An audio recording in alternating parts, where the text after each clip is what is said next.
Bonjour chers élèves, la leçon d'aujourd'hui concerne les relations humaines dans l'entreprise, premier chapitre de la partie gestion des ressources humaines.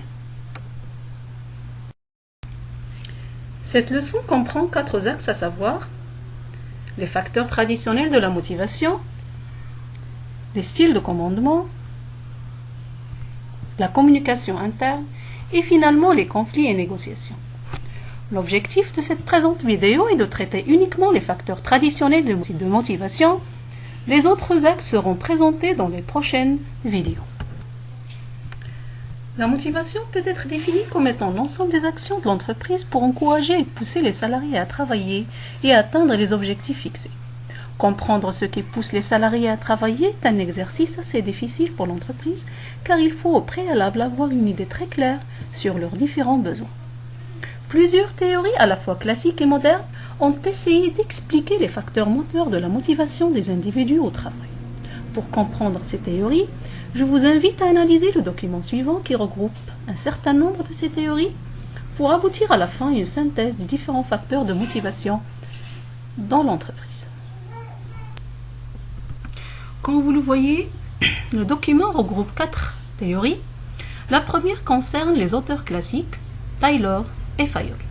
Alors, selon cette théorie, le travailleur, mu par son intérêt économique, réalise ses tâches grâce à un système de récompense et de rémunération à la pièce. Donc, le salarié est à la recherche d'un salaire et non d'une satisfaction sociale au personnel. Selon ces auteurs, ou bien ces 2 auteurs, le salarié cherche uniquement le salaire comme étant un facteur de motivation. Toutefois, avec la remise en cause du taylorisme, d'autres théories ont vu le jour, surtout grâce au développement du mouvement des relations humaines avec Elton Mayo. Alors, selon cet auteur, l'appartenance à un groupe de travail est la motivation déterminante. L'intégration dans un système de relations humaines et la participation à des objectifs communs rendent le salarié plus productif. Donc pour lui, il y a une grande importance à la relation sociale et des rapports avec l'encadrement. Selon cet auteur, on a commencé à prendre conscience de l'importance des relations sociales comme facteur de motivation déterminant des salariés.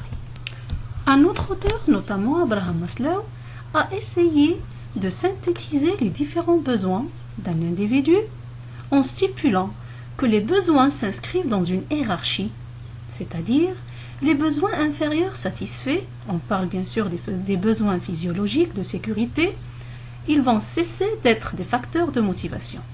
Alors l'individu cherche à satisfaire ses besoins d'appartenance, d'estime et à se réaliser au sein de l'entreprise. De là, on peut dire qu'il faut satisfaire tous les besoins et surtout satisfaire les besoins psychologiques. Et là, on va commencer à penser à ce qui est personnel plutôt à ce qui est matériel et à ce qui est relationnel dans l'explication de la motivation des individus. Avec l'apparition de l'organisation participative de Rensis-Likert, ce dernier a montré que la participation active des salariés à la prise de décision lors des réunions est un facteur éminent de motivation. Donc, il faut procéder par la valorisation des salariés et les faire impliquer et les faire participer à la prise de décision si l'entreprise cherche ou bien veut vraiment motiver ses salariés. Pour récapituler, on peut dire qu'il n'existe pas uniquement un seul facteur de motivation, mais plusieurs. En effet, il y a premièrement les facteurs professionnels. Al-awamil al-mihaniya. C'est le fait d'être motivé par la tâche à accomplir grâce à des correspondances et à une rémunération valorisante. Il s'agit principalement des conditions de travail, salaire, horaire, congé, etc., la nature de la tâche à accomplir, la responsabilité, etc.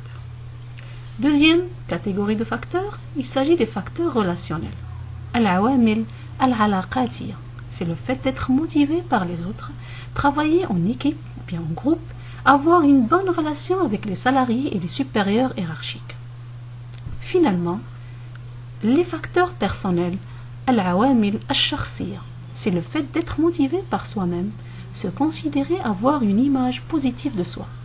Par exemple, comme le fait de participer dans la prise de décision au sein de l'entreprise.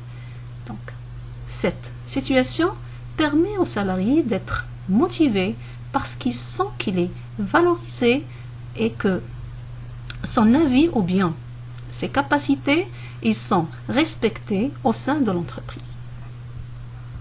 Ainsi, pour garantir la satisfaction de tous ses salariés, l'entreprise doit prendre en considération tous ces facteurs à la fois et non pas uniquement un au détriment des autres.